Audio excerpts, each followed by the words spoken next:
ચાલો વિદ્યાર્થી મિત્રો, હવે આપણે ચર્ચા કરીએ આપણા ચેપ્ટર નંબર 12 વિદ્યુતની અંદર આગળ, એટલે કે કણ એટલે શું.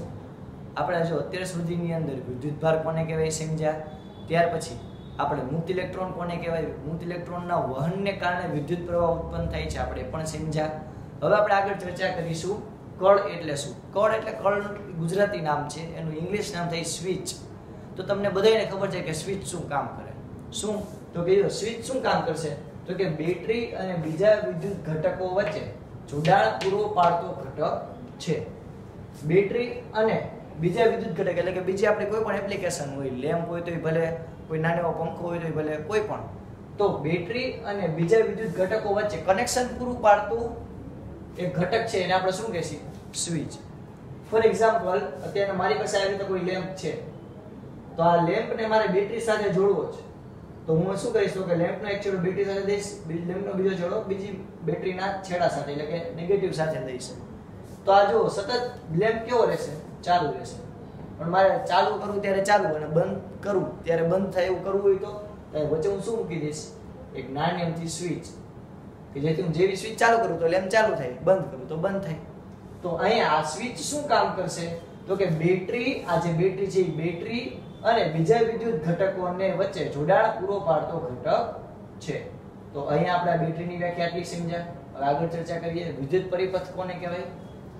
વિદ્યુત પરિપથ એટલે શું, તો કે વિદ્યુત પરિપથ એટલે આપણે કહી શકીએ કે વિદ્યુત પ્રવાહનો સતત અને બંધ માર્ગ કહી શકાય.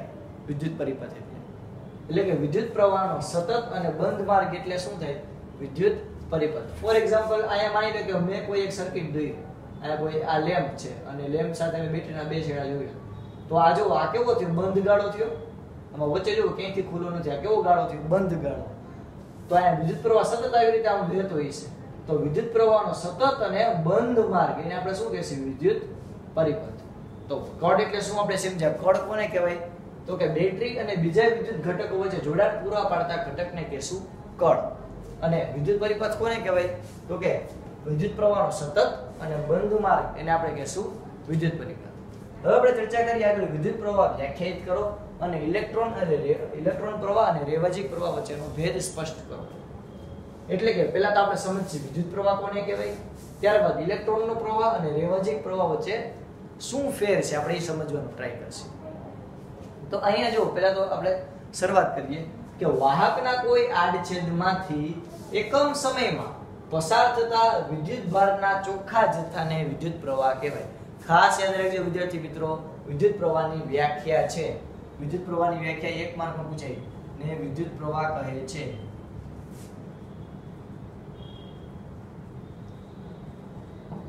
કોને કહેવાય વિદ્યુત પ્રવાહ, તો કે વાહકના કોઈ આડછેદમાંથી એકમ સમયમાં પસાર થતા વિદ્યુત ભારના ચોખ્ખા જથ્થાને વિદ્યુત પ્રવાહ કહેવાય. હવે તમને આ પ્રેક્ટિકલી સમજાવું. તમે ક્યારે મોલમાં ગયા છો?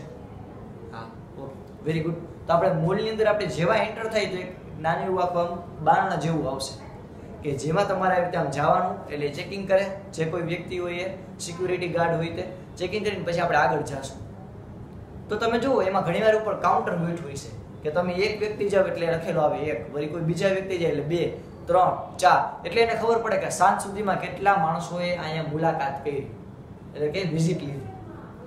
તો હું આવું એક બારણું વિચારું છું, આવું એક બારણું વિચારું છું. તમે જોજો ત્યાંથી ઇમેજિનેશન કરજો. હું આવી રીતે કોઈ એક બારણું વિચાર્યું, એમાંથી એવી રીતે પસાર થાવ તો એક ઇલેક્ટ્રોન પસાર થયો. હું મારી જાતે ઇલેક્ટ્રોન ગણું તો એક ઇલેક્ટ્રોન પસાર થયો. હવે આ જ બારણાની અંદર કોઈ બીજો ઇલેક્ટ્રોન આવ્યો તો 2 ઇલેક્ટ્રોન પસાર થયા, ત્રીજો આવ્યો 3 ઇલેક્ટ્રોન પસાર થયા.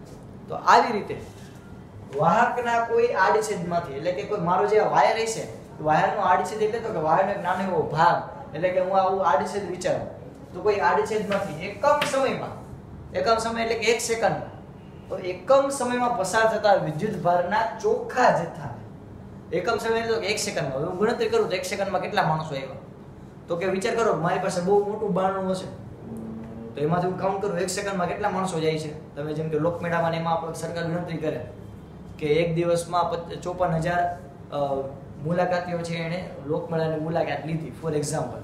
તો 54,000 એ મુલાકાતીઓ થઈ, 24 કલાક એનો સમય થયો.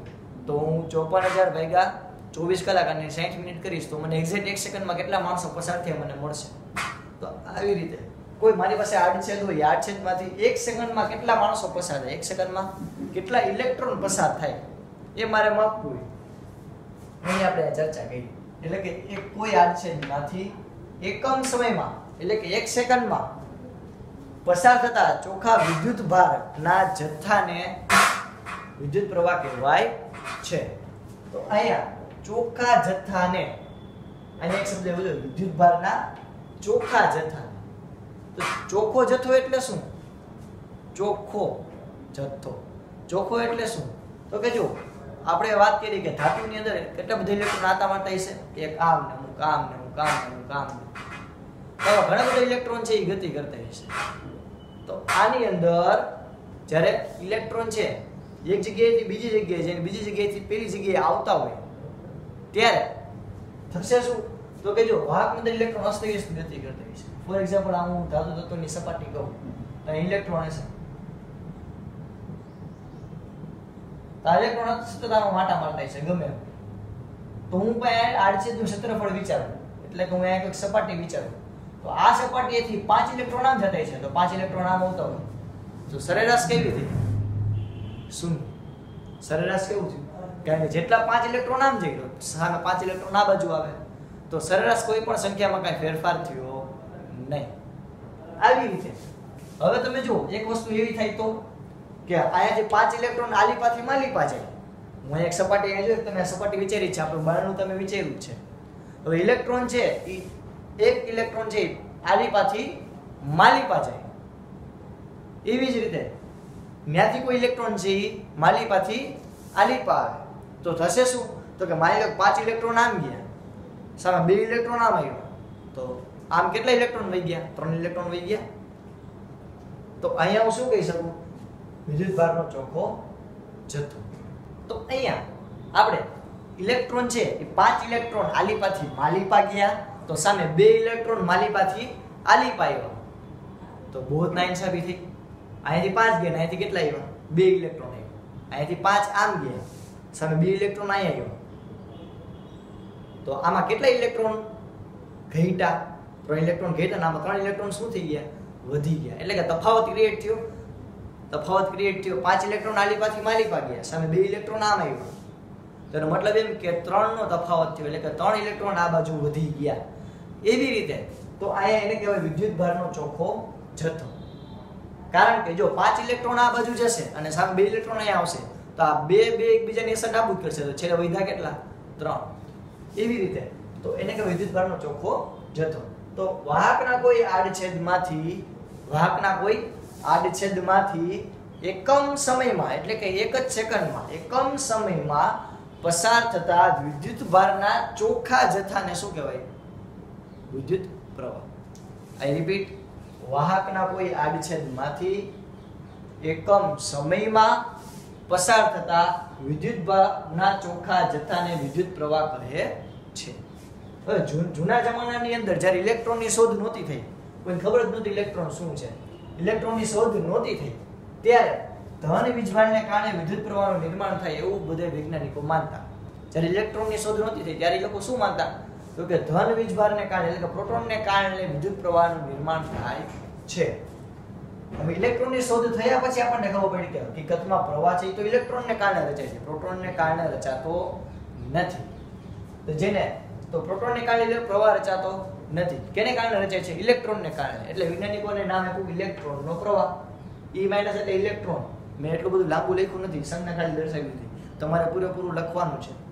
તો અહીંયા ઇલેક્ટ્રોનની શોધ થયા પછી આપણને ખબર પડી કે પ્રવાહ કેને લીધે રચાશે? ઇલેક્ટ્રોનને કારણે. એટલે આપણે એને નામ શું આપ્યું? ઇલેક્ટ્રોનનો પ્રવાહ. હવે જૂના જમાનાની અંદર વૈજ્ઞાનિકો છે એ વિદ્યુત પ્રવાહની દિશા પોઝિટિવ થી નેગેટિવ લેતા. પોઝિટિવ થી નેગેટિવ એટલે કે ધન થી ઋણ. એટલે કે જો અહીંયા મેં બેટરી છે, બેટરીનો આ પોઝિટિવ છેડો, પોઝિટિવ છેડાને લાંબા છેડા તરીકે દર્શાવાય, નેગેટિવ છેડાને ટૂંકા છેડા તરીકે દર્શાવાય. તો આ પોઝિટિવ છેડો છે, આ નેગેટિવ છેડો છે. હવે અહીંયાથી આ જો મારી પાસે એક તાર છે, નાનો વાયર, એનો એક છેડો એટલે મેં તાર જોડ્યો, બીજા છેડે તાર જોડ્યો. હવે જો વિદ્યુત પ્રવાહ જૂના જમાનાની અંદર કેવી રીતે લેતા? તો કે પોઝિટિવ થી નેગેટિવ. કેવી રીતે? પોઝિટિવ થી નેગેટિવ. જૂના જમાનાની અંદર વિદ્યુત પ્રવાહનો દિશા કઈ લેતા? પોઝિટિવ થી નેગેટિવ. પોઝિટિવ થી નેગેટિવ. જ્યારે જૂની માન્યતા પ્રમાણે પ્રવાહની દિશા કેવી લેતા? પોઝિટિવ થી નેગેટિવ. જેને શું નામ આપ્યું? રેવાજીક વિદ્યુત પ્રવાહ. જેને શું નામ આપ્યું? રેવાજીક વિદ્યુત પ્રવાહ. એટલે કે જૂના જમાનાની અંદર વિદ્યુત પ્રવાહ છે એની દિશા કઈ લેવામાં આવતી? પોઝિટિવ થી નેગેટિવ. એટલે આપણે એ વિદ્યુત પ્રવાહની દિશાને શું કીધું? રેવાજીક વિદ્યુત પ્રવાહ. પણ ઇલેક્ટ્રોનની શોધ થયા પછી આપણને ખબર પડી કે હકીકતમાં અહીંયા પ્રવાહ છે તો ઇલેક્ટ્રોનને કારણે રચાય, એટલે કે અહીંયાથી રચાય છે, અહીંયાથી રચાતો નથી. જેને આપણે નામ શું આપ્યું? ઇલેક્ટ્રોનનો પ્રવાહ. કે જેની દિશા રેવાજીક વિદ્યુત પ્રવાહ કરતા કેવી છે? ઉલટી. શું કામ? કારણ કે જો રેવાજીક વિદ્યુત પ્રવાહ છે એની દિશા કઈ છે? પોઝિટિવ થી નેગેટિવ. જ્યારે ઇલેક્ટ્રોનની દિશા કઈ છે? ઇલેક્ટ્રોન એટલે એ નેગેટિવ છે. ઇલેક્ટ્રોન એટલે નેગેટિવ થાય તો એ નેગેટિવ થી ઇલેક્ટ્રોન બહાર નીકળશે. જો ઇલેક્ટ્રોન દિશા આવી રીતે છે.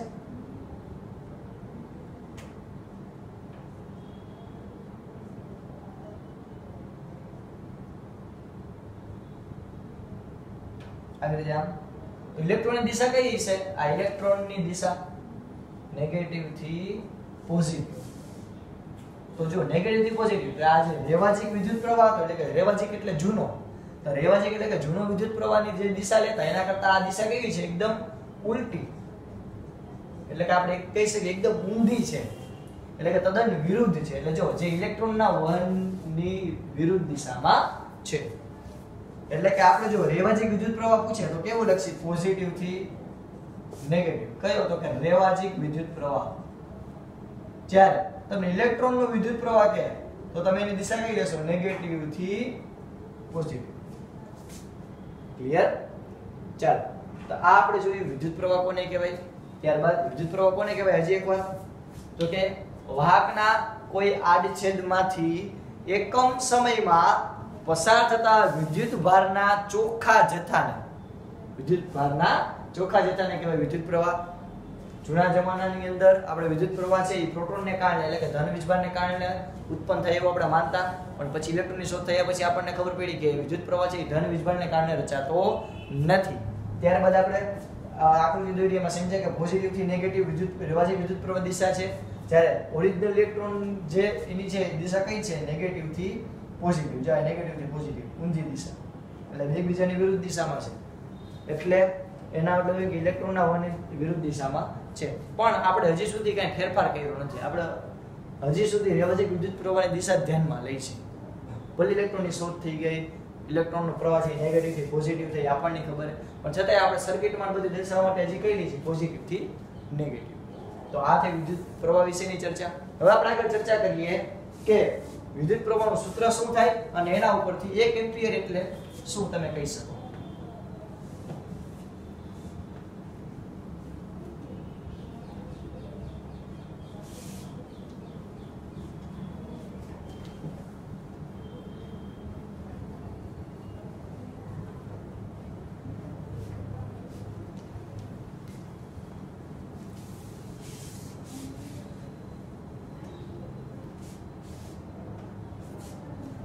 તો જો વિદ્યુત પ્રવાહ એટલે શું?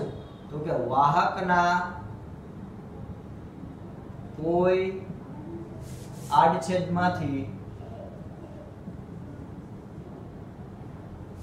ટી સમયમાં, ટી સમય એટલે તો કે આપણને ખબર નથી, 1 સેકન્ડ 2 સેકન્ડ 3 સેકન્ડ ગમે એટલો સમય, એકમ સમય આપણે કીધું ને, એટલે ટી સમયમાં q જેટલો વિદ્યુત ભાર, આપણે મેં કીધું હતું q જેટલો વિદ્યુત ભાર નો જથ્થો, મેં તમને યાદ કરો વિદ્યાર્થી મિત્રો કીધું હતું આ પહેલાના વિડિયોમાં કે વિદ્યુત ભારને q વડે દર્શાવવાનો, તમે સ્મોલ q થી દર્શાવતો હોય પણ કેપિટલ q થી દર્શાવવું પડે. વિદ્યુત ભારનો જથ્થો પસાર થતો હોય તો તેના માટે I એટલે કે વિદ્યુત પ્રવાહનું સૂત્ર શું થાય? તો કે q/t, q/t એટલે કે એકમ સમયમાં પસાર થતો વિદ્યુત ભારનો જથ્થો. એકમ સમયમાં પસાર થતો વિદ્યુતભારનો જથ્થો. ઓકે, યાદ કેમ રાખશો?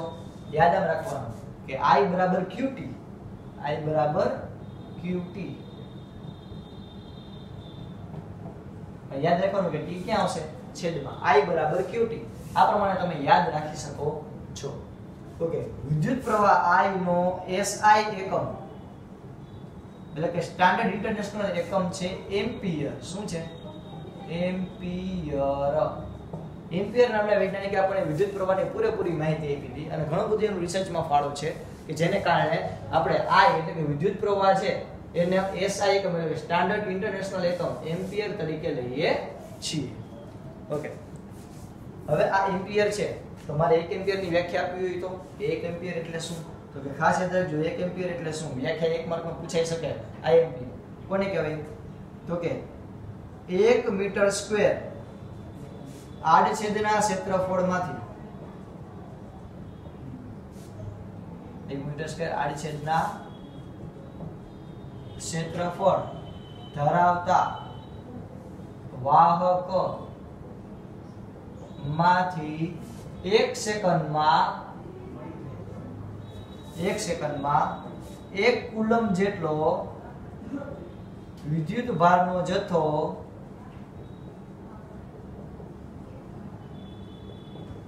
પસાર થતો હોય તો તે પ્રવાહને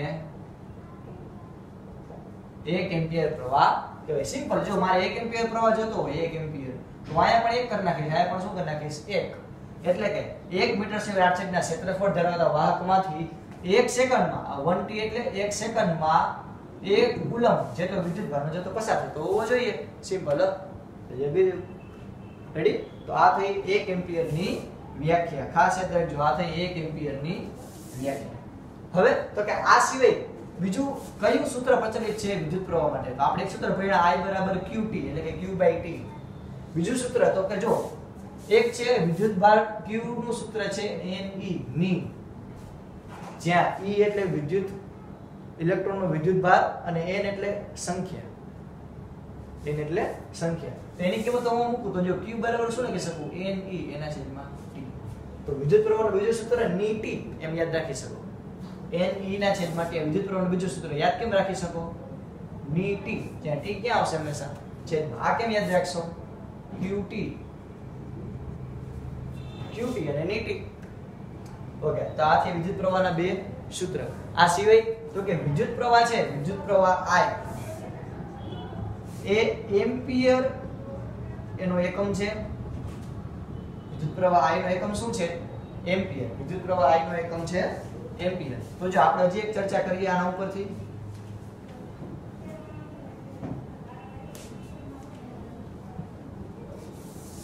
સમજો કોને? તો કે વિદ્યુત પ્રવાહ I ને માપવા માટે ના સાધનને વિદ્યુત પ્રવાહ I ને માપવા માટેના સાધનને કહેવાય છે એમીટર. શું કહેવાય છે? એમીટર. વિદ્યુત પ્રવાહ I ને માપવા માટેના સાધનને કહેવાય એમીટર. આ એમીટરને હંમેશા શ્રેણીમાં જોડવામાં આવે છે. કેમાં જોડવામાં આવે છે? શ્રેણીમાં જોડવામાં આવે છે. ખાસ યાદ રાખજો, એમીટરને હંમેશા શ્રેણીમાં જોડવામાં આવે, સિરીઝમાં જોડવામાં આવે છે.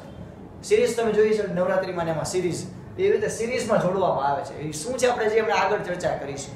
પણ આટલું યાદ રાખવાનું કે વિદ્યુત પ્રવાહ I માપવા માટેના સાધનને કહેવાય એમીટર. એમીટર અને એને શ્રેણીમાં જોડવામાં આવે છે. આ સિવાય વિદ્યુત પ્રવાહનો એકમ છે. વિદ્યુત પ્રવાહના બે એકમ પ્રચલિત છે વિદ્યુત પ્રવાહ I ના એકમ. એક તો 10⁻³ એમ્પિયર અને બીજું છે 10⁻⁶ એમ્પિયર. તો 10⁻³ એમ્પિયર એટલે કે 0.001 એમ્પિયર એને કહેવાય છે 1 મિલી એમ્પિયર. શું કહેવાય? 1 મિલી એમ્પિયર. જ્યારે 0.0000001 એમ્પિયર આને કહેવાય છે 1 માઇક્રો એમ્પિયર. શું કહેવાય? 1 માઇક્રો એમ્પિયર. 10⁻⁶ એમ્પિયર હોય એને આપણે આટલું બધું ન લખવું પડે એટલે લખીને કે 1 માઇક્રો એમ્પિયર અને 10⁻³ એટલે એને કહેવાય 1 મિલી એમ્પિયર. તો તમે જુઓ કે આપણે જે મોબાઈલની અંદર કે એની અંદર જે પ્રવાહ હોય એ પ્રવાહ હોય એ મિલી એમ્પિયરના ક્રમનો, એટલે તમે જો 5 mAh ની બેટરી, mAh એટલે શું? એમ કે 5000 mAh ની બેટરી, તો 5000 mAh એટલે શું? તો કે 5000 મિલી એમ્પિયર પર હવર, એટલે કે 1 કલાકમાં 5000 મિલી એમ્પિયર નું ચાર્જ કરી શકશે અથવા તો ડિસ્ચાર્જ કરી શકશે. તો અહીંયા મિલી એમ્પિયર છે આપણે ઇલેક્ટ્રોનિક ડિવાઇસમાં ઉપયોગ કરીએ છીએ. જ્યારે માઇક્રો એમ્પિયર નો ઉપયોગ શું? તો કે માઇક્રો એમ્પિયર ના ક્રમનો પ્રવાહ, એટલે કે 10⁻⁶ એમ્પિયર ના ક્રમનો પ્રવાહ આપણા મગજમાં હોય છે. એટલે આપણા મગજની અંદર એક જગ્યાએથી બીજી જગ્યાએ ઇન્ફોર્મેશન જાય છે. આપણે વાત કરી ત્યાં પહેલાના ચેપ્ટરમાં યાદ કરો માનવ આંખમાં કે આપણું જે દ્રષ્ટિચેતા છે એ વિદ્યુત સંદેશા મારફતે મગજને સંદેશો પહોંચાડશે. તો વિદ્યુત સંદેશા એટલે શું થયું? તો કે જે દ્રષ્ટિચેતા છે એ 10⁻⁶ એમ્પિયર ના ક્રમનો પ્રવાહ નિર્માણ કરશે અને ક્યાં પહોંચાડશે? મગજને. ક્લિયર? તો આ મિલી એમ્પિયર ના ક્રમનો પ્રવાહનો ઉપયોગ આપણે ઇલેક્ટ્રોનિક ડિવાઇસમાં કરીએ છીએ, જ્યારે માઇક્રો એમ્પિયર ના ક્રમનો પ્રવાહ આપણે પોતે આપણા મગજમાં કરીએ છીએ. તો આ થઈ વિદ્યુત પ્રવાહ વિશેની ચર્ચા.